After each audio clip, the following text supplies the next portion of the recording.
Muy buenas tardes, bienvenidos a Luz y Sombra. Mi nombre es Cristian Osorio y como hablamos en nuestro programa de esta mañana de la radio, tocaremos temas muy importantes sobre la historia y hitos en Colombia. Hola Cris, hola a todos y todas. Así es, yo soy Daniel Jaramillo y en esta ocasión hablaremos de uno de los grupos políticos más relevantes y controversiales del siglo XX en nuestro país, el M-19. Hola, muy buenas tardes para todos, espero que estén muy bien. Soy Juan Copete. El día de hoy en este hermoso programa vamos a explorar los orígenes y acciones y el impacto que tuvo el M-19 en Colombia, en la historia política y en lo social. Además, analizaremos cómo este movimiento influyó en la construcción de paz y la transformación política de nuestro país dentro de varios momentos que estos tuvieron. Esta conversación será la continuación del diálogo que iniciamos en la radio sobre el conflicto armado en Colombia. El M-19 es una pieza clave en este rompecabezas histórico. Los invitamos a quedarse en sintonía para que descubramos juntos cómo en ciertos momentos de la historia colombiana este movimiento político logró hacer huella y marcar la actualidad en nuestra política. Empecemos. Aquí, en Debate que construye, la historia cobra la vida.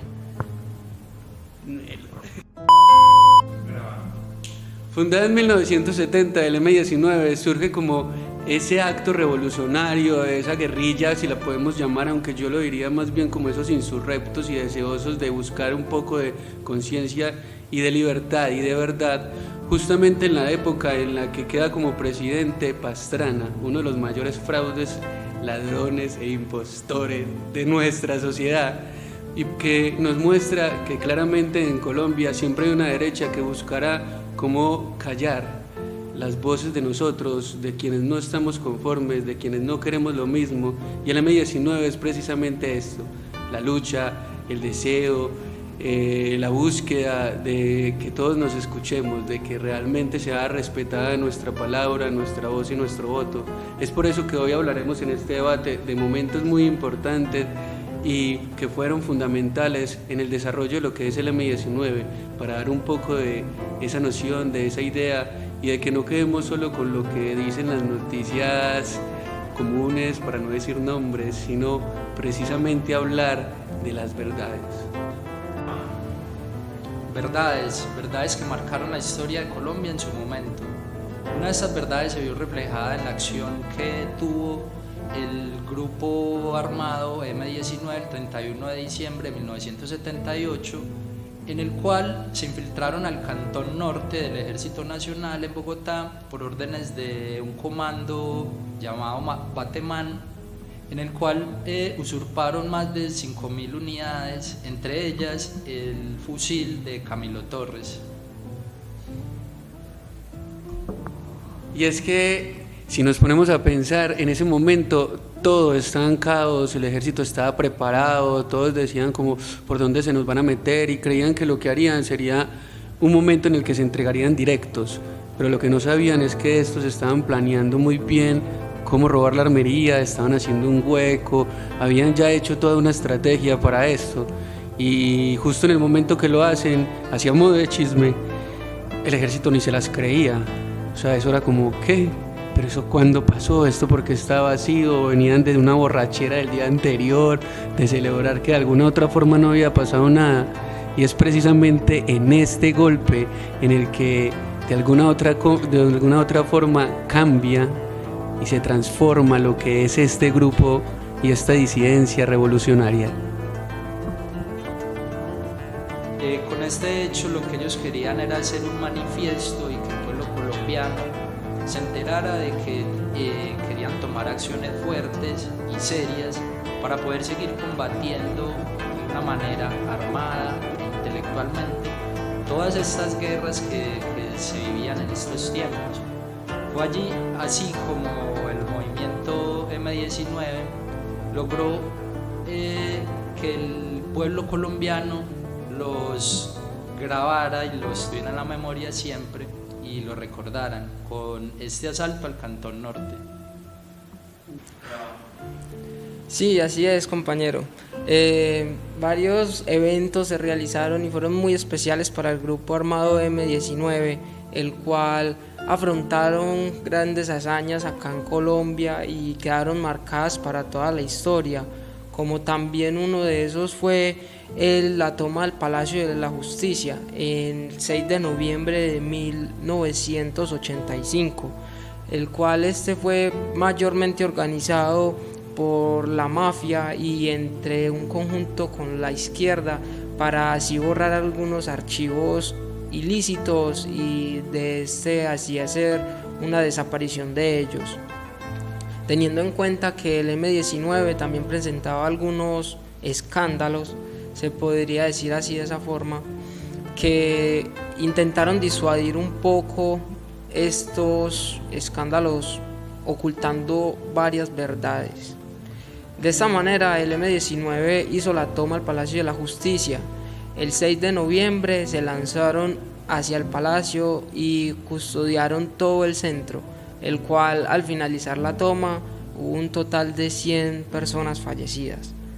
Hubieron 65 personas, tanto como individuos de visitantes, y hubieron, si no estoy mal, 9 magistrados muertos a manos del M-19.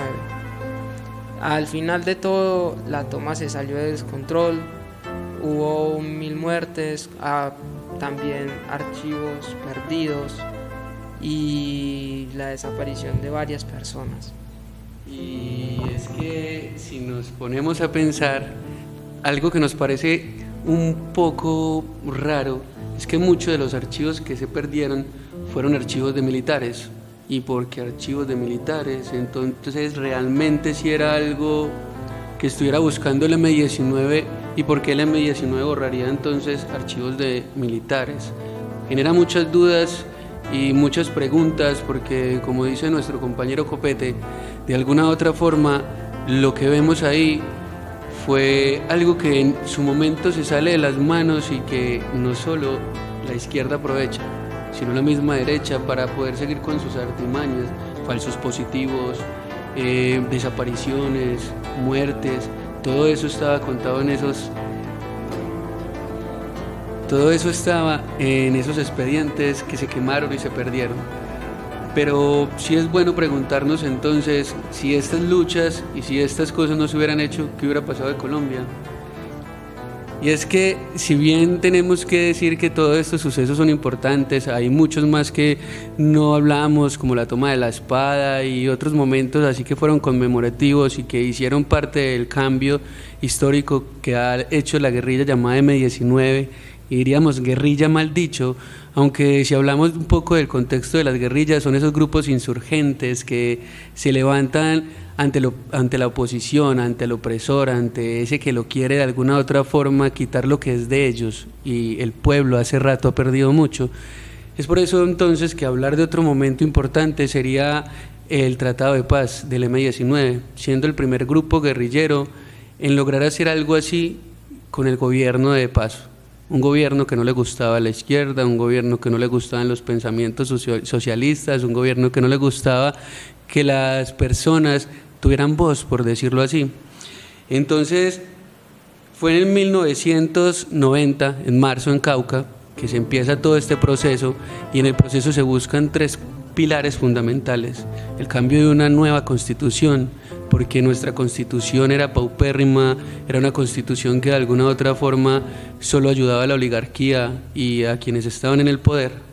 Asimismo, se habló de un plan de desarrollo económico que condujera a una justicia social, y es que precisamente necesitábamos eso, una justicia, y una justicia que fuera de todos, no para unos pocos.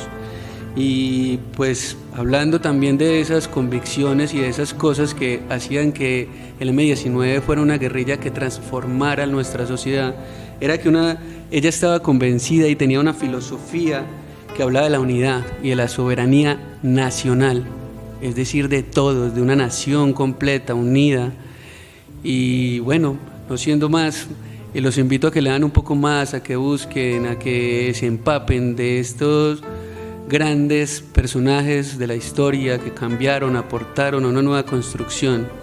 y que dejemos de pensar que las guerrillas, como mal dicha le decimos al M-19, que fue más que todo un grupo de revolución e insurgencia, de grito para aquellos que no tenían voz y que trajeron consigo todo este furor y todo ese fuego de un cambio. Esto fue Luz y Sombra, con debates que generan conciencia. Mi nombre es Cristian Osorio. Yo soy Daniel Chécheres. Y yo, Juan Copete. Los esperamos en próximas emisiones. Muchas gracias. Gracias.